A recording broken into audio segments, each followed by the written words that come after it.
everybody who doesn't have a reason to be outside inside their homes. You heard from the mayor who said a number of people haven't left. That worries them, but at this point, if you haven't left, don't go out. You probably can't get out of Atlantic City anyway because the roads have become overwashed. That's the ocean behind me. You've actually got a 10K, we have a team relay, and then we have a kids munchkin run. We have about 200 kids that will run a mile this morning as well. That is so cute. All right, last question for you here. Traffic, what do people know, need to know rather, getting in and out and around this race? Yeah, traffic will be a little congested in at 151st and Ridgeview, and there will be Lorraine Blanco joining us live from San Jose with details on the decision and what's next. Lorraine? Details on the decision and what's next, Lorraine? Now, and I mean, I hate to say it, a lot of it is instinct, a lot of it is science. Most of the people who've been doing this for a long time and remember the other big blizzard of 78, they understand how to deploy. The problem is people can only plow for so long. They can only work for so long. You can't push them. We'll talk with Worcester City Manager coming up, Michael O'Brien, when we get back. Maria, Watch the commentators laughing. I'm not trying to lay a guilt trip on you. You can back me up on this one too. I shall.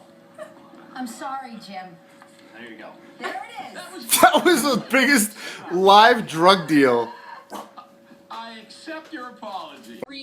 This is serious business here in Ocean View, and the flooding is also going to be a problem. The beach in Ocean View is now non-existent. There is no sand. It's hitting up against the seawall, and also we're worried about that tidal flooding in other areas. Até o sul do Brasil, no porto de Paranaguá, de onde a produção segue para a exportação. A ideia do governador André Putinelli é cobrar de R$ 4 a R$ 5 de pedágio a cada 80 quilômetros de estrada.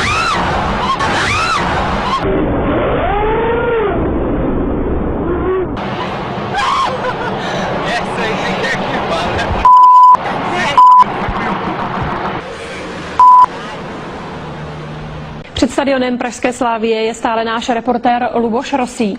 Zápas sice skončil před 22. hodinou, ale podle mých informací tam fanoušci ze Srbska stále ještě jsou. Luboši, je to pravda? Jsou srbští roudí pořád ještě na stadionu a je tam klid?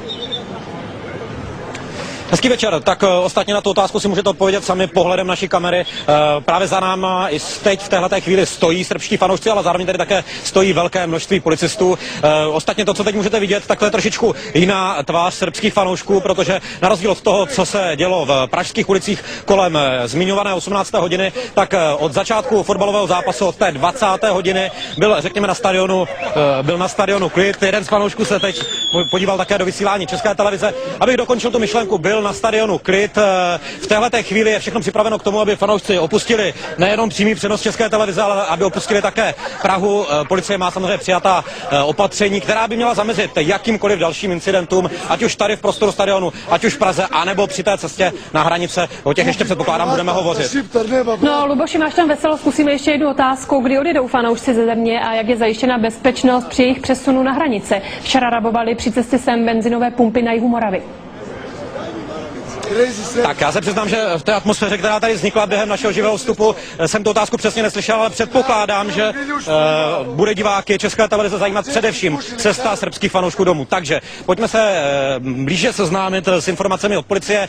Především to klíčové sdělení je to, že většina benzinových čerpacích stanic by měla být v době odjezdu fanoušků minimálně přes území České republiky zavřená. Z toho důvodu, aby fanoušci srbské Crvené zvezdy Belgrad nemohli případně opakovat to, co se jim v uvozovkách podařilo v těch včerejších večerních hodinách, případně také dnes, aby nedošlo k rabování, aby nedošlo k případnému žádnému útoku na pracovníky benzinových stanic nebo také k případným krádežím. Teď pravděpodobně nemáte možnost vidět, alespoň ne v té kvalitě, kterou jste viděli před malou chvíli, protože fanouškům se podařilo zhasnout naše světlo. Nicméně to poslední sdělení je, že nedošlo na stadionu už k žádným větším výtržnostem ani násilnostem. Ode mě všechno.